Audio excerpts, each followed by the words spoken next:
Now, this happened long before the woman was an Eckist, and she was working with children in a summer camp. One of the children was a 5-year-old. He was very inquisitive, good imagination, everything else. But he was impatient, and if there was something he couldn't do, he'd become very upset. He'd become angry, and then he'd pick a fight, and the next thing he'd say, "I'm hungry. I want to eat." So she knew the routine.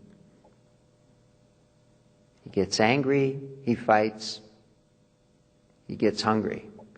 So she's trying to figure out, how can I help this child? So she's thinking about it. And so she quieted within herself, just very, very quietly. This was before Eck. And she just listened, trying to think, maybe there's a way. Is there a way?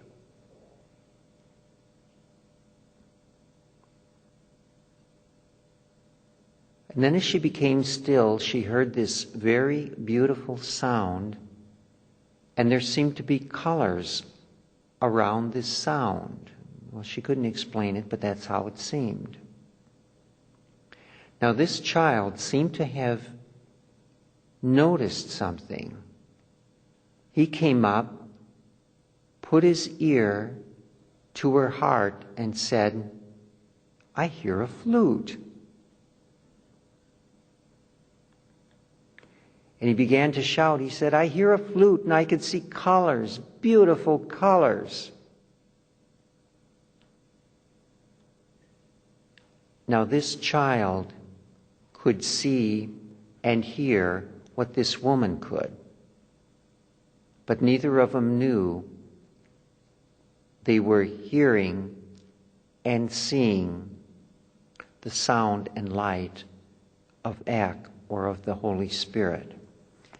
Now, the Holy Spirit is the voice of God, and the Creator speaks to His creation through the light and sound.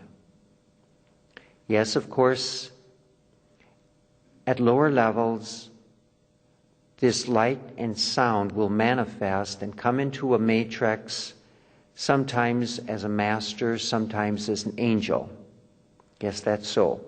But in the highest, purest form of this communication between God and soul, it will come as light and sound.